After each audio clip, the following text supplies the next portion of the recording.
Assalamualaikum warahmatullahi wabarakatuh. Saya Asrori Yasmin Effendi dari D3 Fisioterapi. Di sini saya akan melanjutkan materi dari kelompok saya.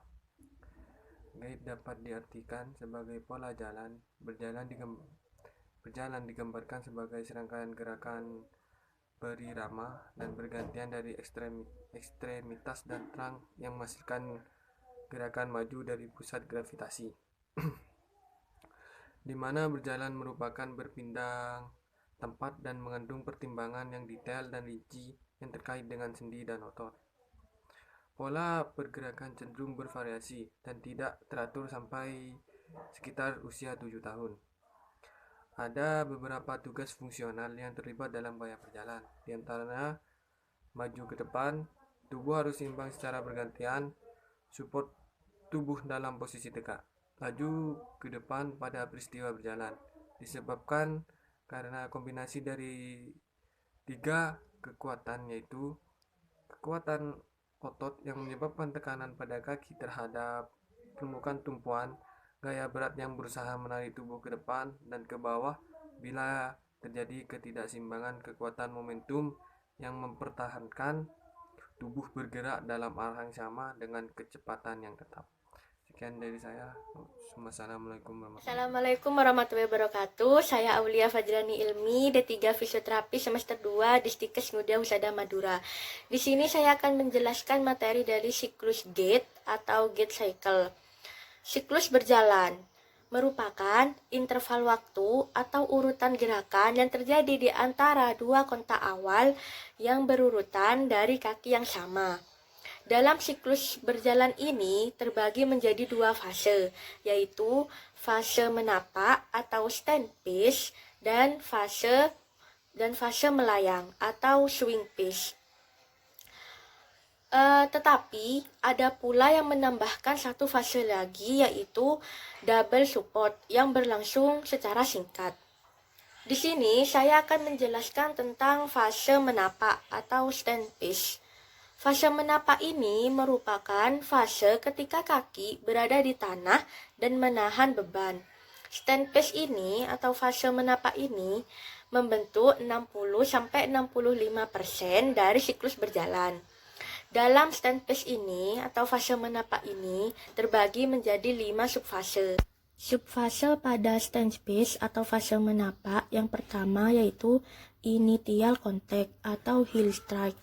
Fase ini merupakan momen ketika tumit menyentuh lantai dan merupakan awal dari fase menapak. Dengan posisi sendi pada waktu mengakhiri gerakan ini akan menentukan pola loading respon.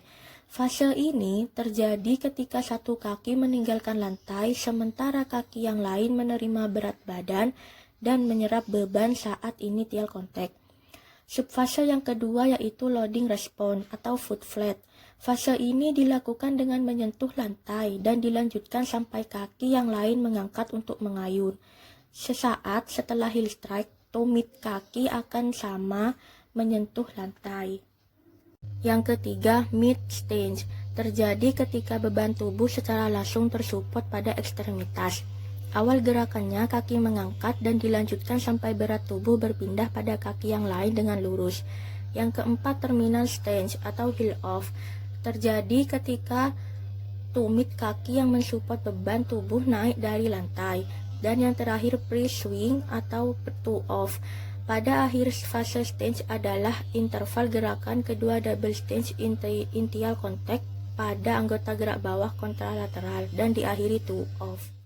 Baik, saya akan melanjutkan presentasi dari Aulia, yaitu swing pace atau fase mengayun. Terjadi ketika kaki tidak menumpu berat badan dan bergerak maju 40% dari gait cycle. Terdapat 3 subfase, yaitu 1. Initial swing. Akselerasi terjadi ketika kaki diangkat dari lantai.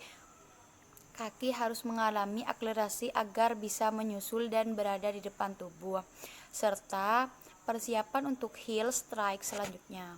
Diawali dengan mengangkat kaki dari lantai dan mengakhiri ketika mengayun kaki sisi kontrateral dari kaki yang menumpu. Yang kedua yaitu mid swing, terjadi ketika kaki telah diangkat dan melewati tepat di bawah tubuh. Saat mengayun, anggota gerak bawah yang berlawanan dari tungkai yang menumpu. Yang terakhir yaitu terminal swing atau declaration, ketika gerakan maju ke depan dikendalikan atau diturunkan untuk mengontrol posisi kaki saat sebelum heel strike. Akhir dari fase mengayun dimulai dari tibia vertikal dan diakhiri saat kaki meminjakkan lantai. Warahmatullahi wabarakatuh. Nama saya Muhammad Al-Mu'tazim Billah, prodi D3 Fisioterapi. Fase double spot dalam kurung fase 2 kaki di lantai.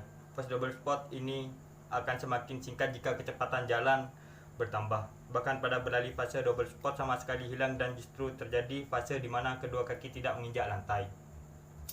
Jadi fase double spot ini terjadi ketika dua ekstremitas bahwa melakukan kontak dengan lantai secara bersamaan.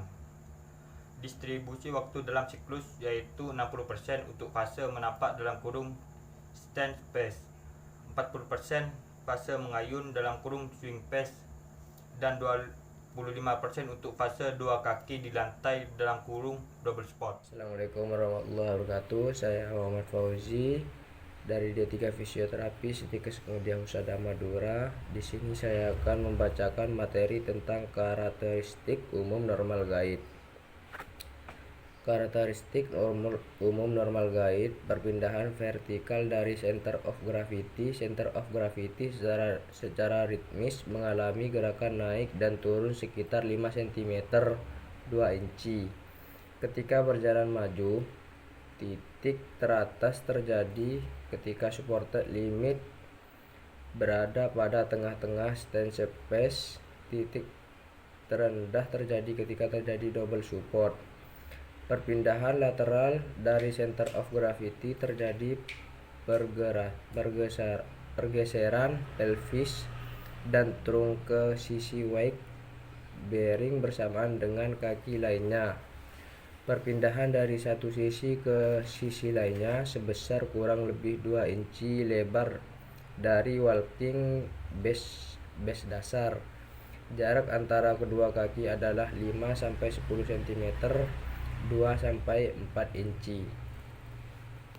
Assalamualaikum warahmatullahi wabarakatuh. Karakteristik umum normal gait: horizontal dip dari pelvis jatuh ke salah satu sisi kaki yang mendukung swim. Pelvis drop ini dikontrol oleh abduktor hip, kaki yang menapak. Besar pelvis drop ini sekitar 5 derajat. Rotasi maksimal ke salah satu sisi terjadi dari saat fase double spot. Besar pelvis reaction sekitar 4 derajat pada masing-masing sisi. Fleksi lutut saat stand space lutut fleksi sebesar 15 derajat ketika terjadi fase main stance. Jumlah langkah kaki tiap menit sekitar 7 sampai 130 langkah kaki.